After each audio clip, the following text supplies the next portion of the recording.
Good morning সকলোকে।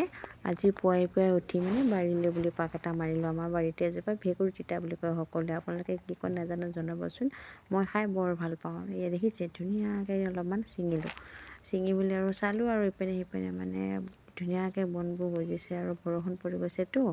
তাৰপৰা ঘৰলৈ আনি পেলাই ধুনীয়াকৈ এটা এটা কৰি ছিঙি পেলাই মজাছে চাফা কৰি ল'লোঁ। তাতে এটা সৰু আলু আৰু এটা পিঁয়াজ কাটি পেলাই ধুনীয়াকৈ অইন একো নাই, তেল অলপ দি খালি ফ্ৰাই কৰিছোঁ। আলু পিঁয়াজ আৰু সেই হালধি নিমখ দি পেলাই ভেঁকুৰি তিতাখিনি আমি ভেঁকুৰি তিতা বুলি কওঁ। আৰু লগতো দালি এখন লাগিব, অলপমান মগু দালি এনেই চিম্পল বনাইছোঁ আৰু খাম বুলি। তাৰপাছতে ভাবিছোঁ আজি কঁঠালৰ চব্জি খাম।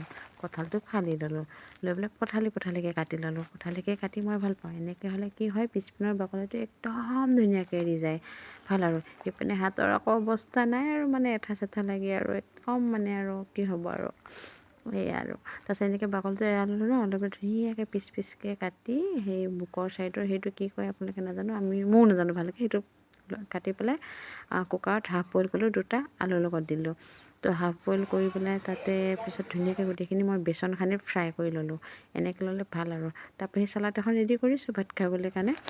তাৰপৰা সেই এটা বাতিত পানী এড কৰি আৰু সেই কিটচেনত থকা হালধি নিমখ ধনিয়া জিৰা কিটচেন কিং অগ্ৰং পগ্ৰং যি মছলা আছিলে, কাশ্মীৰী চিলি আৰু হালধি নিমখ দিব লাগিব, এটা ধুনীয়াকৈ মিশ্ৰণ কৰি ল'লোঁ। তাৰপিছতে কেৰাহীত তেল দি পেলাই দুটা শুকান জলকীয়া, দুটা তেজপাত আৰু গোটা গৰম মছলা দিলোঁ। দি লৈ অকণমান এটা নহৰু দি দিছোঁ, আজি ছাগলী মাংসৰ দৰে বনাম। লগত এড কৰিলোঁ পিঁয়াজ আৰু আদা নহৰু ধুনীয়াকৈ ভাজি লৈ সেই যে মছলাখিনি এইখিনি দি দিলোঁ। ৰ'ব আপোনালোকক ক'বলৈ পাহৰিলোঁ, মই আকৌ সেই বিলাহী পিঁয়াজ কেইটামান কাজু পিচি পেলাই এটা পেষ্ট এটা বনাইছিলোঁ, দেখিছেনে? সেইখিনিও এড কৰিলোঁ। ভিডিঅ' কৰা নহ'ল আকৌ দেই। তাৰপাছতে ধুনীয়াকৈ ভাজিলোঁ, মজাছে ভাজিছোঁ আৰু 2-3 মিনিটমান। তাৰপাছত দেখিছে তেলটো ধুনীয়াকৈ ওপৰলৈ আহিছে পানী এৰি। তাৰপাছতে তাতে মই এড কৰিলোঁ সেই ফ্ৰাই কৰি থোৱা কঁঠালখিনি। ৱাও, দেখিবলৈ ধুনীয়া লাগিছে ন? শুনক না, এটা কথা কওঁ এইখিনিতে। মোৰ যদি ভিডিঅ'বোৰ চাই ভাল লাগে নহয়, লাইক কমেণ্ট কৰিব, আকৌ ছাবস্ক্ৰাইব কৰিব, তেতিয়াহে ভিডিঅ' বনাই ভাল লাগিব নহয় জানো।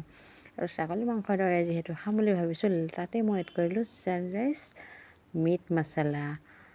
ৱাও, একদম ধুনীয়া বনাইছিলে আকৌ দেই। তাৰপিছতে হ'ল মোৰ ৰেডি কঁঠালৰ তৰকাৰী। মই এনেকৈ বনাওঁ, আপোনালোকে কেনেকৈ বনাই কমেণ্ট কৰিবচোন। আজি দুপৰীয়া খানা ৰেডি। আজি আছিলে সেই ভেঁকুৰি তিতা ভাজি, চালাড, দালি আৰু কঁঠালৰ চব্জি।